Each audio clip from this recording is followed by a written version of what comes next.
Hello. Welcome to today's video. Thank you for clicking on the link. And in today's video, we are going to be talking about things that you can do to make yourself happy.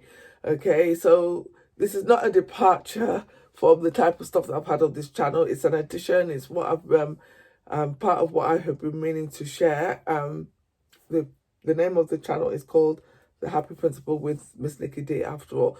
So I just thought this would be a good one to sort of kick it all off with. I have got a bit of a disclaimer there, okay? And that is what I'm sharing, basically, my continued journey to maintaining my health, my weight, and my happiness goals, okay? So if you find anything useful here, do feel free to share it. It's it's put out there for you. And if you don't agree with anything, also do let me know in the comments. Let's have a chat about it, okay?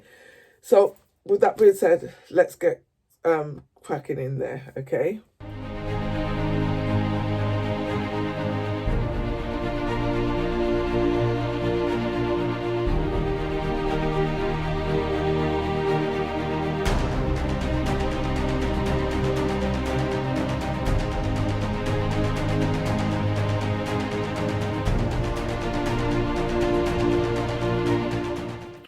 Okay, so number one, practice self-care, okay? So obviously we talk about self-care a lot, especially on social media. People talk about self-care because they want to sell you products. They talk about self-care maybe because they're talking about your mental health or because generally they have a passion in it. But yeah, self-care is a big thing. So I've got here, the World Health Organization says that self-care is the ability of families and communities to prioritize health, prevent disease, maintain health, and cope with illness without the aid of a health worker. Okay, so if you think about it, it's quite a big thing. It can be said to be any act we deliberately do in order to care for our physical, mental, and emotional well-being. So that includes your hygiene, your nutrition, your lifestyle, your environment, your living conditions, your social habits, stuff like that. Self-medication. So for example, if you have a headache, you take paracetamol, right? Or you do some other things that would help you. And you know that, and that is fine. That's based on knowledge, it's based on experience, etc. Obviously, you know what to do if the headache doesn't go away after a certain amount of time. That's the point. That's where I see that going from. So the main things are health and well-being, okay? So I've got another one here. So they've got here tips, obviously, to look after yourself outside of those things. I've got here, for example, do not get caught up in other people's drama. Set time to just be. Learn to say no without guilt. That's a big one. We're going to talk about that one further. Practice your faith if you have one. And look after your physical well-being, okay? Because let's face it, if you're not well, it's hard to be happy. You're going to be, in fact, when I'm not well, I could be quite miserable, actually, and cranky. It just goes like that. That's just how it is. So the best thing that we can do is to look after ourselves, okay? And to be aware of what we need to do. Right. Number two, learn to say no. I like that. I've got here, stop in the name of love before you... Okay, never mind, just joking. Right, yes, but learn to say no, okay? And do not feel guilty about it. You need to say no when your cup is empty, as in when you're tired and you actually do not have the physical capacity to do something. Or say no when what you're being asked does not serve you, or if you feel you're being taken for granted, or, your kindness is being taken for granted.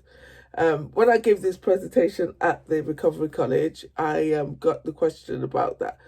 How do you do that?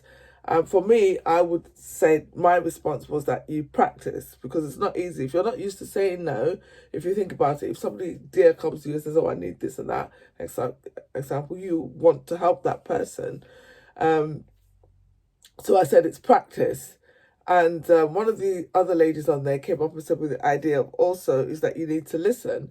And then this was really good. This one was particularly aimed at mothers, where you know what it's like when your children want things, even when they're grown, you're like, oh my God, don't worry, I'll help you, I'll do this and do that. But sometimes even the person on the recipient end will say, oh no, it's okay, it's enough, I've got it from here.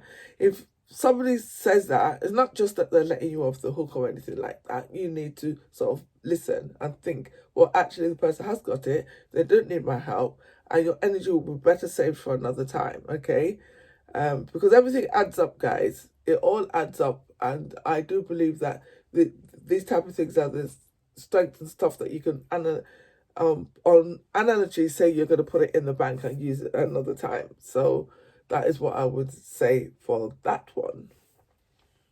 Right. Number 3, set goals. Okay. And it's not just about setting goals and saying you want to do this, you want to do that. You need to set goals that align with your values. Okay. Because when you will find that when they align with your values, you're more likely to actually participate in them rather than thinking, oh yeah, I should do this, I should do that. So I've got here, it has been proven that people who set and pursue goals are the happiest people.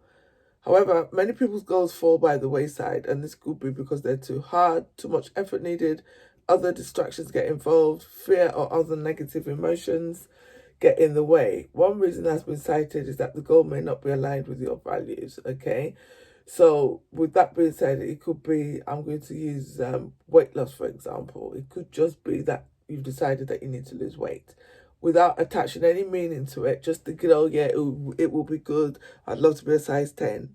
But the key to that is going to be why.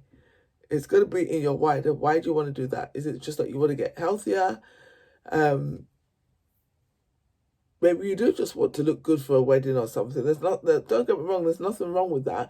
But what I'm saying is that if it's not attached to your values or to why you want to do it, then once life happens, you will just push it to the wayside.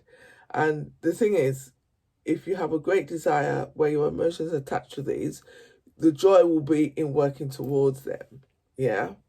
So that is a big one, really. It can be broken down further, but it's just an idea that if you're working towards something, it gives you something to focus on. It's a journey, and it's easier to be happy. So, number 4, this one comes up a lot. Okay, be grateful. And I like this quote. I don't know who wrote it, author unknown, and it says here, you can't be grateful and bitter. You can't be grateful and unhappy. You can't be grateful without being happy. So just be grateful. That's the thing. So, yeah, what can I say to that? That is really the straightforward. There's nothing further to add. Okay, number 5, get active. And I'm not necessarily talking about exercise here. Okay, I mean participation in things on your terms. So for example, go visit your family. Don't just sit there and wait for them to come to you. You know, you can go and visit them, meet up with them, go out, do stuff, take up a hobby is a common one. Okay, do more of what you know makes you happy. So as you can see, I've got this get up on. This is my taekwondo get up. We've had grading today, and I was there helping out, shuffling people around, and it's something that gives me a lot of joy. And I've been doing it for a while, and it is something, as I always say, it's just being part of something that is bigger than you.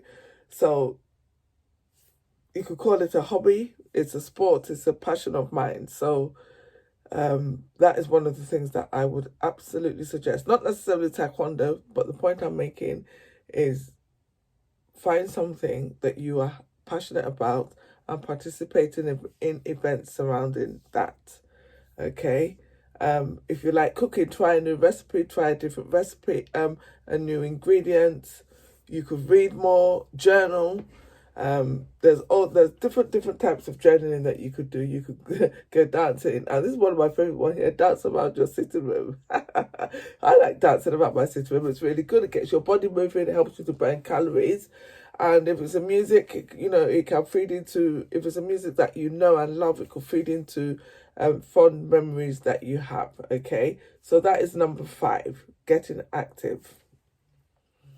Right. Number 6, this is the last one. Mind your focus, okay? Mind your focus means I've got here where energy goes, where focus goes, energy flows, right? So I've got here number 1, do not compare yourself to other.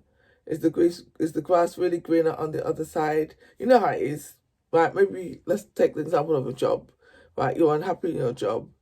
And rather than looking at what's making you unhappy in the job, you just think, oh, it'd be better if I get another job.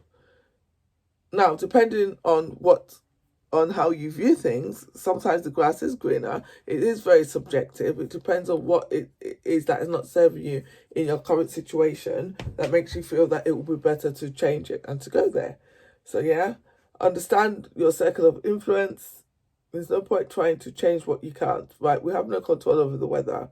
We can only control how we act to it. So if it's raining, you take an umbrella. That's as simple, straightforward as that. Learning not to take things personally, right? Because we all have our own agenda.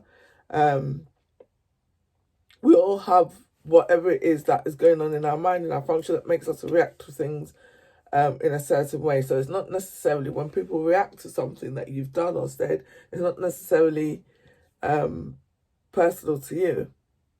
It could be it's just what they're going through. It's just how they say things. Okay, so I remember reading this book. It's called Shut Up and Move On by a guy called Paul McGee. And he's got in there this thing, remember the beach ball. And he takes the example of if you have a big beach ball, you know how beach balls are, they've got the stripes. Or you could even use a basketball and it's smaller. It's got the stripes, the red, the white, and the blue. And imagine you've got a really large one of these. You've got some people on this side, some people on that side, some people above and below. And obviously the people on this side are going to see that it's red. The people on that side might see that it's white. But they're both looking at the same ball. And that's just how life is. Life is like that, okay? Do some serving, okay? Like volunteer work. Just be kind. Kindness is a way of receiving joy, okay? Oh, I forgot what I was going to say. I lost my track of thought there. Yeah, so kindness is a way of giving joy and receiving joy, because obviously you will enjoy the joy. Somebody that you've helped, but you see their response, you're going to be happy with that, okay? So, and that could also be like volunteering. Like I said, do something with passion, but just be gentle. Be gentle with yourself and be gentle with others, okay? And that brings me to the end of that. Okay, so... Okay, everybody, thank you very much for watching the video. I hope you've enjoyed it, that you found some value in it. Please do feel free to hit the like button. Do feel free to share. And, of course, do feel free to comment on anything that you have heard here today. So I'm going to sign off now. Thank you for letting me into your space. I look forward to seeing you on the next video. Take care. Look after yourself. Be kind. Be kind to yourself. Be kind to others. Mwah.